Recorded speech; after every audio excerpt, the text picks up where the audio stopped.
This is perhaps the most inflammatory statement I've made on this channel thus far. I think there's something to be said for being open to new possibilities, for never saying never, but there's also something to be said for knowing what you like and sticking to it. So it's in that spirit. Today we are undertaking the anti-TBR tag.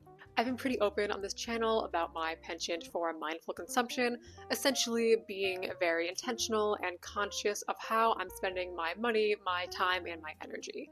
And obviously that applies to book buying, but I think it also very much applies to book reading, considering the time investment in reading and the emotional and mental investment. If you spend any amount of time in the online book space, which you do if you're watching this video, then you know that it is very easy to read books just because the big influencers are telling you to, or because they're new releases that are getting a lot of hype, because they're super popular and it feels like they're must-reads, even if you're not really interested in that. So I think it's a worthy exercise to sit down and say, oh, what am I not gonna read? You know, establish those boundaries and take your time and your energy back. This tag was originally created by Nicole and her books, and I found it through mcevoy, so I will leave both of their videos down below. And with that intro out of the way, let's get into it. Question number 1. A popular book everyone loves that you have no interest in reading. Interesting question right off the bat, because is there really a book that everyone loves? Probably not. But my first thought when I read this question was A Little Life by Hanya Yanagihara. Certainly many people don't love the novel, but just about every day I do see praise for it, whether that's on YouTube, Instagram, or TikTok, and I have seen many creators say that it is their all-time favorite book, so I do think the haters are in the minority. A book's reputation preceding it is not always a good thing, and if a book is known for emotionally devastating its readers to the point where there are numerous videos online of readers sobbing, I have no interest in experiencing that. I also have an issue with a straight author subjecting her gay characters to every physical, mental, and emotional torment that she can think of. It just really does not sit right with me. And to be transparent, I most certainly have not read the book, but I have watched a few reactions and summaries of it and read several reviews both on Goodreads and through publications, so I have a pretty decent idea of what goes on even if I have not experienced it firsthand. I talked about this a little in my winter reading wrap-up. When I read The Great Believers by Rebecca Makkai, the characters do experience a lot of trauma, obviously because they are living through the AIDS crisis, but it never crossed into this territory where Makkai is twisting the knife into her characters just because she can. From what I've heard, A Little Life crosses into that trauma territory that I'm just not at all comfortable with, and I don't trust Yanagihara to do right by the community that she's writing about but that she is not a part of. And I say this too because I have learned that she says herself she did no research into trauma or mental illness or anything of the sort before writing the book. What kind of research did you look into for cutting, and cutting as a coping mechanism for Jude? None. So that's why should I trust you with extremely sensitive information and topics if you blatantly tell people you didn't even research them? I recently stumbled upon a video from a creator called Owl Criticism about A Little Life, where he analyzes the novel and calls it euthanasia fan fiction. And this was one of the best pieces of literary criticism I've seen on YouTube, possibly ever. I really thought it was brilliant and 100% agree with his analysis. So I will link that down below. It's a pretty long video, but absolutely worth the watch. Question number 2. A classic book or author you don't have an interest in reading. The Count of Monte Cristo is my answer for this. I have heard of the book for about as long as I've been reading, maybe even a little longer, but I just never knew any details about it, and somehow no one in my literary sphere had read The Count of Monte Cristo or was really interested in that 19th century literature, so I only learned what it's actually about very recently, and until then it always felt like a book that I was sort of a figment of my imagination, like somehow didn't really exist. Then sometime within the past 6 months or so, I heard some praise for the book here on booktube and discovered it is 1,200 pages long. That is simply too many. I admit I'm intimidated by like mammoth tomes, but I'm not opposed to them.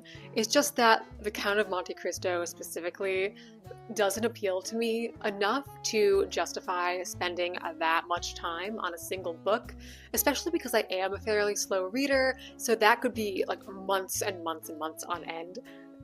And I'm just not drawn to it. I can see how an epic revenge and redemption story could be entertaining, but this one, it just seems so very male.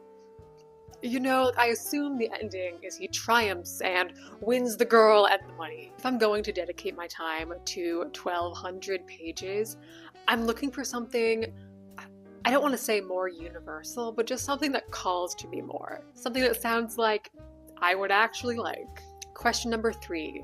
An author whose books you have no interest in reading. This is perhaps the most inflammatory statement I've made on this channel thus far.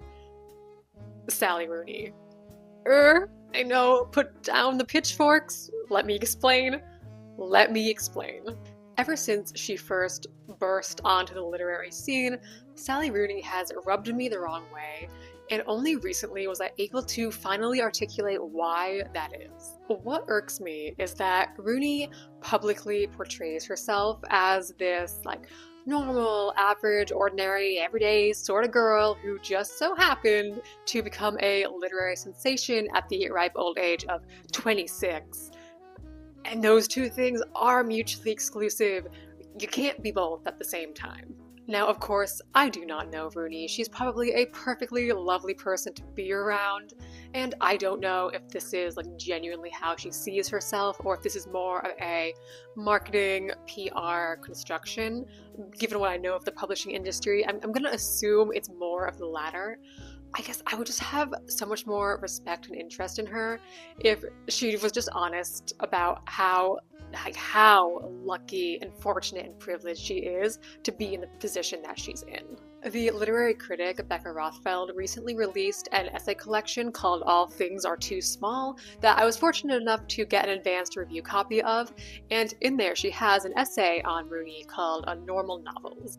In that essay, she agrees with me, which is always nice, and goes a step further to state how, by presenting herself as simultaneously average and extraordinary, Rooney sells this fantasy of, like, we could all be her. We could all be, any one of us could be the next literary superstar, and that fantasy sells really, really well. As a quick side note, I highly recommend checking out Rothfeld's essay collection. I absolutely loved it, thought it was brilliant, because it does seem like Rothfeld and I are kindred spirits in some of our contrarian opinions, so do check it out. I don't necessarily want to write off all of a writer's work just because I don't really like the writer herself, but it's also true that none of her novels have called to me really strongly at all. They seem to be, from my understanding, like the definition of like millennial angst, and I already live enough of that not to want to read about it. But real quick, if you have agreed with any of my opinions so far, or just find them kind of interesting and would like some more, Lord knows I have plenty. Don't forget to hit the subscribe button. I'm Kelsey Jo, this is Thought Couture, and I publish new videos every week on book recommendations, book reviews, literary chats like this, and creative writing content. Question number 4. An author you have read a couple of books from and have decided their books are not for you. So if the previous answer was the most inflammatory statement I've made on this channel, this one's going to be a close second, and that is Jane Austen. I read Emma and Pride and Prejudice in 2 different college courses, and I'm fairly confident in saying that I'm never gonna be like a rabid Austen fan. to some extent it is her time period. I'm just not typically drawn to the early 19th century literature. See my Count of Monte Cristo answer earlier. I'm very much a modernist, but honestly, a lot of my disinterest in Austen does come from the fangirling that happens around her. Now, I do not mean to reduce Austen to being like an old-timey romance writer, as she might often be considered by the uninitiated, but I do think it's true that many women really love Austen for the romance aspect, which I just don't, and it has led to feeling kind of like an outsider. And like, to be completely transparent and even a little bit vulnerable, when I was reading Pride and Prejudice in school, I was part of a small group discussion of all young women, and it started off as analysis, of course, but then eventually devolved, as conversations like that do, into everyone else swooning over Mr. Darcy, right? And like, truth be told, I was still thinking about To the Lighthouse and Lily Briscoe's desire for Mrs. Ramsay. Which, like, when you're 19 and already shy and awkward and confused as hell, like, that feeling of being, like, the odd one out, it did leave a stain on the literature, and that is not Austen's fault. That is a me issue. So I am in no way contesting that Austen was a brilliant writer for many, many reasons. It's just, like, as yet, I haven't found a way of reading her that really calls to me, really draws me in. And of course, to find that, I would have to read her and probably read a lot more about her and her work, but I still, just ever since then, ever since college, I haven't felt that urge, like, to pick up another Austen novel or to try either Emma or Pride and Prejudice again. Like, it's just never felt like, yes, now is the time. So we'll see. Question number 5. A genre you have no interest in, or a genre you tried to get into and couldn't. So this question was pretty tough because I'm not interested in genre fiction in general, but I don't mind elements of those genres when translated into literary fiction. For example, I have no interest in the high fantasy genre, your Sarah J. Maas, your J.R.R. Tolkien, but I love magical realism and fabulism. I don't read sci-fi, but I am a big fan of Bradbury and Vonnegut, and what's more sci-fi than living on Venus or getting abducted by time-traveling aliens? So I don't know if there's a genre within literary fiction that I can outright deny. I'd say the genre I'm closest to having zero interest in is Western. I did read John Williams' Butcher's Crossing in grad school, which I did enjoy much more than I thought I was going to, but otherwise, overall, Westerns, even the ones we're in today, seem to be another extremely male genre.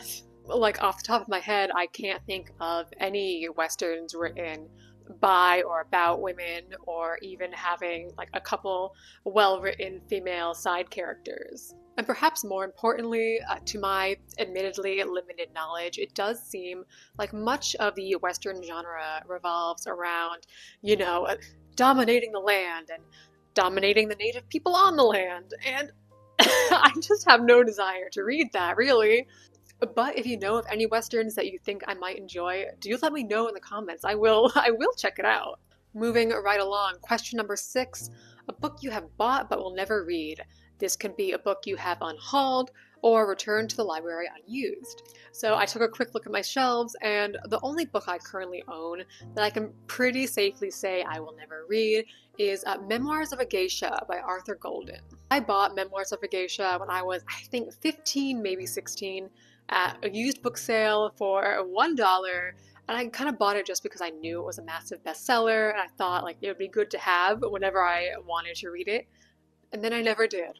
In the intervening years, I learned what cultural appropriation is, and how the book is probably not a very accurate or respectful look into Japanese culture or geisha life. If I'm not mistaken, one of the geisha that Golden interviewed for his source material ended up writing a memoir in response to the novel because she did not approve of how he handled her information and her culture. So in that case, I would much rather read her story than his representation of it. Teenage Kels didn't have the wherewithal to consider these things, but I do now. And because I do find Japanese culture quite interesting, I would much rather seek out more accurate and reputable literature. Okay, question 7, we are in the home stretch. A series you have no interest in reading, or a series you started and did not finish. This was another tough question because, again, if we're talking about like genre fiction, I don't read series really at all. If we're talking about literary fiction, I don't know of any series that I have zero interest in reading. Until I remembered one, and that is the Dune series. Honestly, I know next to nothing about the Dune series other than its title, but I am put off by its title because I don't like the concept of hot sand. I must assume that the series involves a lot of hot sand, and I just don't want to be there. I don't want to spend a series length of time on hot sand. This is so stupid, but for some reason, Dune specifically, the title and the cover reminds me like viscerally of this time several years ago. I was visiting my brother in South Carolina, and we all like went to the beach, and it was one of the hottest days of the year. I think it was like pushing 100, and I don't know where my shoes were, but I was walking on the hot sand shoeless, and it hurt so bad, the heat, that I can like feel on the soles of my feet now, like the burning. So that's the association in my mind with Dune and pain. Is that the world's worst reason for not wanting to read a book? Probably yes. But don't pretend you don't have a similarly petty reason for not wanting to read something, because I know somewhere there you do. And finally, question number 8, a new release you have no interest in reading. And honestly, I don't think there are any. And that's due in large part to the fact that I'm still learning to keep up with new releases, and I'm just not aware of them enough to know like what I may or may not be interested in. And it's also because new releases generally are so fresh, they're often pretty hyped up around their release date, and there's just not enough, like, reviews, perspectives, opinions on the new releases for me to make the decision that I am definitely not interested in something. So when it comes to new releases, I am pretty much anything goes, never say never, open to just about whatever. Now comes the point in a tag video where you tag other creators. And I'm actually going to try to be social on this social media platform and tag some creators I've recently discovered and have been enjoying lately. I have not figured out that list yet, so I'm going to link it down below and probably edit it in right here. Well, that is it for me today. I had a lot of fun with this tag, so do let me know in the comments, what are some books that you really, really do not want to read? Do you agree with any of my pretty strong opinions on certain books and writers? Do you disagree? Do you want to fight me? I prefer that you didn't, but that's okay. We can chat as long as we keep it classy. As always, thank you so very much for watching. If you enjoyed this video, I think you're going to enjoy these videos as well. And also do consider leaving me a like. That does really help my channel out as a small creator. I hope you have a lovely rest of your day, and I will see you in the next one.